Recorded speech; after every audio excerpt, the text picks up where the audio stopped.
कश्मीर अभिन्न अंग। आर्टिकल 370 की वापसी का सपना देखने वालों को एससी ने कैसे दिया करारा झटका।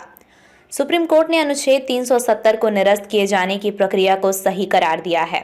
सोमवार को फैसला सुनाते हुए सुप्रीम कोर्ट ने माना है कि अनुच्छेद 370 एक अस्थायी प्रावधान था। एससी ने कहा कि संविधान सभा की सिफारिशें राष्ट्रपति पर बाध्य नहीं थीं। अनुच्छेद 370 का अस्तित्व समाप्त होने की अधिसूचना जारी करने की राष्ट्रपति की शक्ति जम्मू कश्मीर संविधान सभा के भंग होने के बाद भी बनी रहती है। फैसले में कहा गया कि ये अदालत राष्ट्रपति के फैसले पर अपील पर विचार नहीं कर सकती कि अनुच्छेद 370 के तहत विशेष परिस्थितियां मौजूद हैं या नहीं। 5 जजों की संविधान पीठ ने 3 फैसले दिए हैं। चीफ जस्टिस डीवाई चंद्रचूड़ इस बेंच के मुखिया थे। बेंच में सीजेआई के अलावा justice Sanjay Kishan Kaul, justice Sanjiv Khanna, justice BR Gavai और जस्टिस सूर्यकांत भी रहे। सीजेआई जस्टिस गवई और जस्टिस सूर्यकांत ने एक फैसला दिया।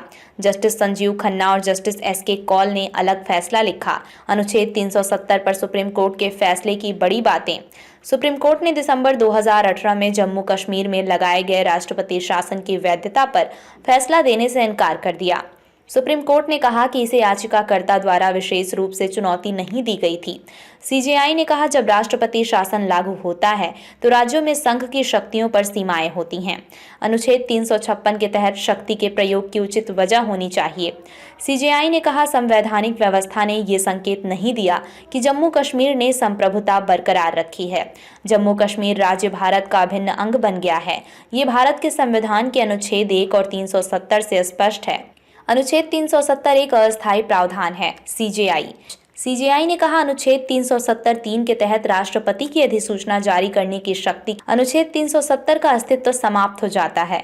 जम्मू कश्मीर संविधान सभा के विघटन के बाद भी कायम रहती है। आर्टिकल 370 पक्ष विपक्ष में दी गई दलीलें।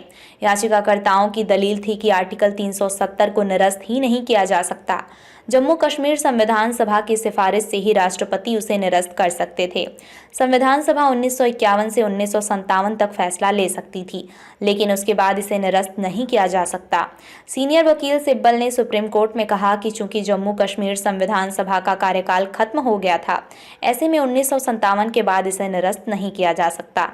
ये संवैधानिक कार्रवाई नहीं है।